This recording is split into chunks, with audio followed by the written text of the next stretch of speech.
राधे राधे सभी भक्तों, कैसे हैं आप सभी। आशा करती हूँ आप सभी खुश और स्वस्थ होंगे। आज हम जानेंगे भाद्रपद शुक्ल पक्ष की परिवर्तनी एकादशी की महिमा, कथा और व्रत विधि। यह वही दिन है जब भगवान श्री हरि विष्णु योग निद्रा में करवट बदलते हैं।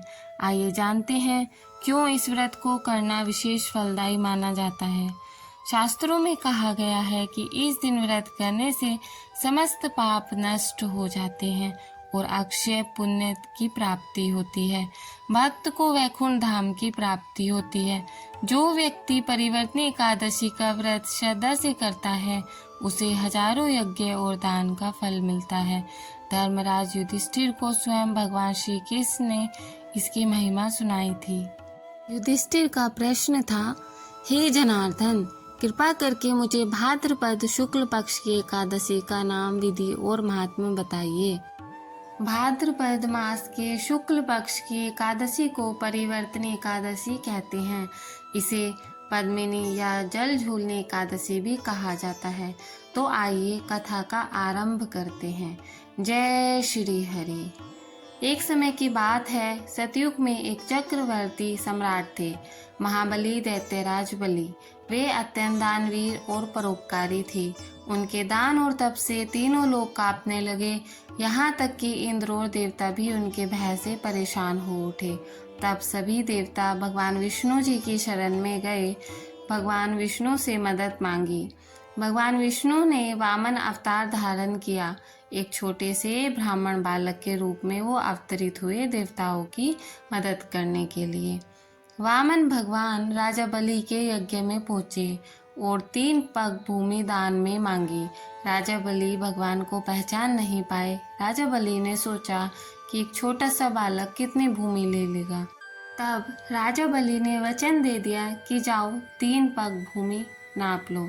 तभी वामन का रूप विराट हो गया। एक पग से उन्होंने पृथ्वी नाप ली, दूसरे पग से आकाश और तीसरा पग रखने के लिए जब स्थान न बचा तो उन्होंने राजा बलि से पूछा कि तीसरा पग कहाँ रखूं। राजा बलि ने अपना सर झुका दिया और कहा, हे प्रभु, तीसरा पग आप मेरे सर पर रख दीजिए। भगवान प्रसन्न होकर बोले, बलि, तुम सत्यवादी और महान दानी हो।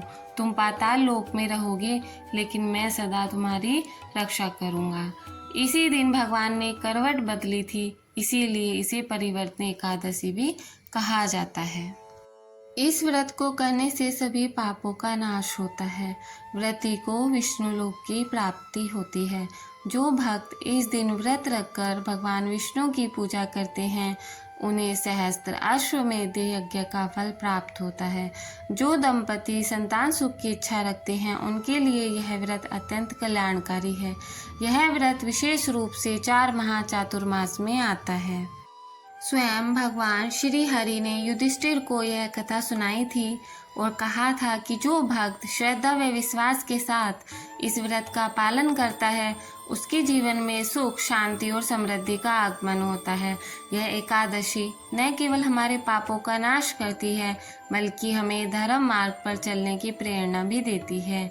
तो आइए हम सब मिलकर इस व्रत के महत्व को समझें, इस व्रत को करें, अपने जीवन को भगवान श्री विष्णु की भक्ति में अर्पित करें।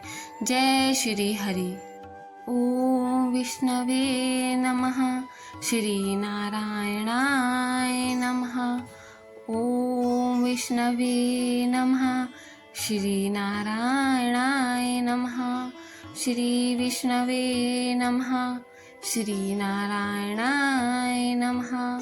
श्री विष्णवे नमः। श्री नारायणाय नमः।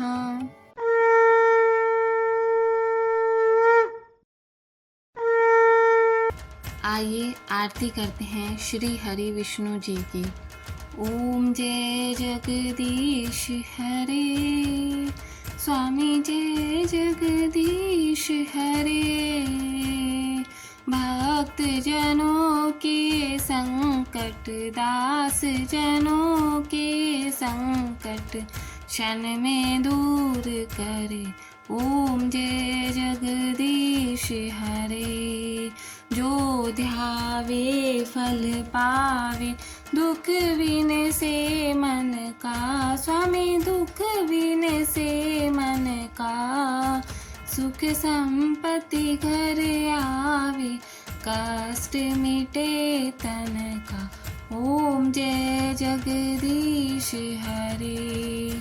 मात पिता तुम मेरे, शरण गाहूँ मैं किसकी, प्रभु शरण गाहूँ मैं किसकी। तुम बिन और न दूजा, प्रभु बिन और न दूजा, आस करो मैं जिसकी। ओम जय जगदीश हरे।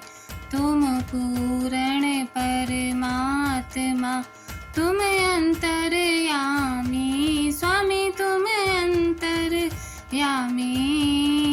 पार ब्रह्म परमेश्वर, तुम सबके स्वामी। ओम जय जगदीश हरे। तुम करुणा के सागर, तुम पालन करता, स्वामी तुम पालन करता। मैं मूर्ख खल कामी, कृपा करो भरता। ओम जय जगदीश हरे।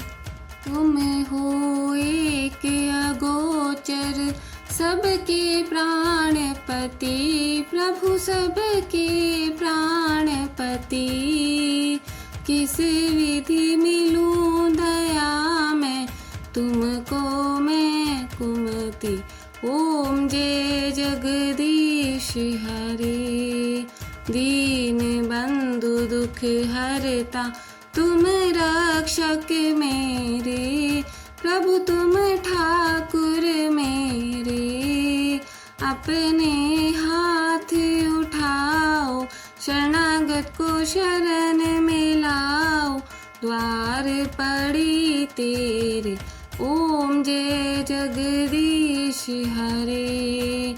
विषय विकार मिटाओ, पाप हरो देवा, प्रभु पाप हरो देवा। श्रद्धा भक्ति बढ़ाओ, संतन की सेवा। ओम जय जगदीश हरे। तन मन धन सब कुछ है तेरा, प्रभु सब कुछ है तेरा। तेरा तुझको अर्पण, क्या लागे मेरा। ओम जय जगदीश हरे। ओम जय जगदीश हरे। स्वामी जय जगदीश हरे। भक्त जनन के संकट, दास जनन के संकट, क्षण में दूर करे। ओम जय जगदीश हरे। हमारे भक्ति चैनल से जुड़ने के लिए चैनल को सब्सक्राइब करिए। राधे राधे।